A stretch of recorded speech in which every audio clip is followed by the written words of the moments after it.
Sabe aquela sensação de que a mente da gente é um verdadeiro emaranhado de pensamentos e emoções? Parece um turbilhão, né? Um caos que às vezes deixa a gente sem saber para onde ir ou mesmo como organizar tudo o que se está sentindo. Mas e se existisse um jeito de desembaraçar esses nós todos? E se uma ferramenta, assim, surpreendentemente simples, pudesse trazer um pouco de clareza e ordem para esse caos todo? Pois é, a resposta pode estar mais perto do que a gente imagina. Então vamos lá, vamos mergulhar nisso. O nome da técnica é escrita terapêutica ou também escrita expressiva. É uma ferramenta muito poderosa de autoconhecimento que ajuda a gente a entender e a processar nossas experiências, nossas emoções. E olha, não é só sobre ter um diário, sabe? É uma prática com propósito, com um fundamento bem sólido. Mas aí fica a pergunta: como é que um ato tão simples virou uma ferramenta terapêutica validada pela ciência? Vamos entender um pouco da ciência por trás disso tudo e como a escrita ganhou essa credibilidade. E para entender essa história, a gente precisa conhecer uma figura central: o professor e pesquisador James W. Pennebaker. Ele foi o grande pioneiro no estudo científico da escrita expressiva. Foi ele que transformou o que era talvez uma intuição num campo de pesquisa sério. Essa jornada toda começou lá na década de 80. A pesquisa inicial do Pennebaker mostrou uma ligação que, na época, foi surpreendente. Confessar experiências traumáticas parecia melhorar a saúde física das pessoas. Isso levou a um estudo super importante em 1986 que confirmou o seguinte: estudantes que escreviam sobre seus traumas iam bem menos ao centro de saúde da faculdade. E hoje? Bom, hoje essa prática é reconhecida no mundo todo como uma ferramenta para o bem-estar físico e mental. Agora, o mais interessante é o mecanismo por trás disso. Sabe por que funciona? Porque traduzir uma experiência em palavras torna ela mais palpável, mais fácil de entender. É como se o ato de escrever desse uma estrutura para aqueles sentimentos caóticos. Eles viram algo que a gente consegue olhar, analisar e, finalmente, processar.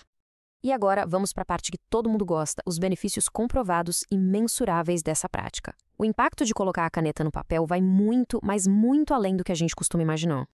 E não é um benefício aqui e outro ali. O efeito é holístico, sabe? Ele abrange várias áreas da vida. A gente está falando de melhoras na saúde mental, na saúde física, nos relacionamentos, no desempenho no trabalho e até na nossa capacidade de ser resiliente. É um verdadeiro efeito cascata. E essa citação ilustra perfeitamente a conexão entre corpo e mente. Como mostram os estudos, pessoas que praticam essa forma de escrita vão menos ao médico do que pessoas que não escrevem sobre suas emoções.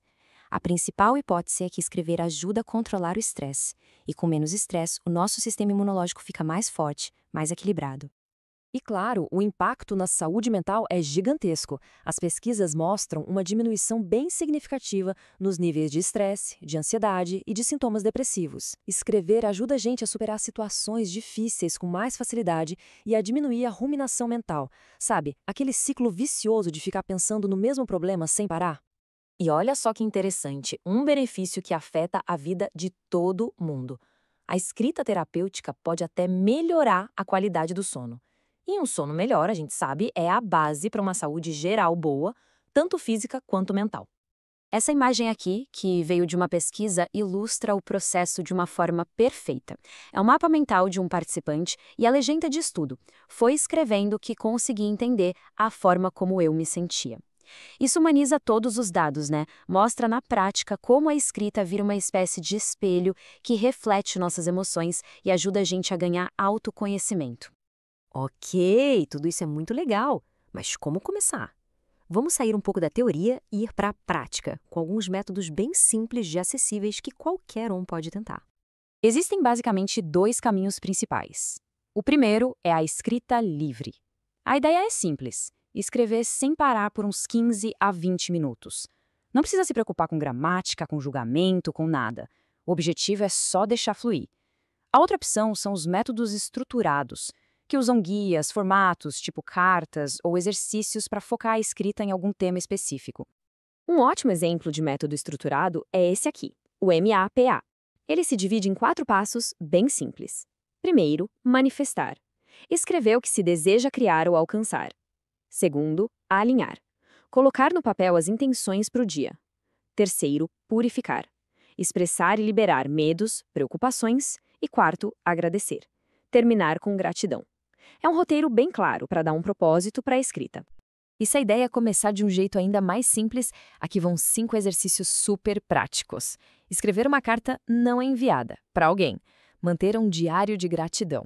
Descrever como seria um dia ideal, com detalhes. No fim do dia, escrever sobre os acontecimentos e como eles fizeram a gente se sentir. Ou até mesmo explorar um medo escrevendo sobre eles sem se julgar. Certo, mas aí vem a pergunta: essa prática funciona para todo mundo? É muito importante a gente ter uma perspectiva equilibrada e reconhecer que existem sim algumas limitações. A pergunta que a gente precisa se fazer é essa: a escrita é uma cura para tudo? E a resposta, como quase sempre na vida, é um pouco mais complexa do que um simples sim ou não. Então vamos a alguns pontos cruciais que a gente precisa ter em mente. Primeiro, a escrita é uma ferramenta poderosa, mas de jeito nenhum substitui uma terapia profissional, ok? Segundo, para algumas pessoas, escrever sobre traumas pode, num primeiro momento, até aumentar a ansiedade. Terceiro, o objetivo é ser honesto na expressão, não buscar perfeição literária. E por último, a eficácia pode mudar de pessoa para pessoa, de cultura para cultura. E para a gente fechar, deixo essa reflexão poderosíssima da Clarice Lispector. Eu escrevo como se fosse para salvar a vida de alguém. Provavelmente a minha própria vida. Essa frase resume de um jeito genial o potencial da escrita. Não como uma solução mágica, mas como uma ferramenta de autoconhecimento, de processamento e, às vezes, até de sobrevivência. É um caminho para dar forma ao que a gente sente e, nesse processo, talvez nos salvar um pouquinho a cada dia.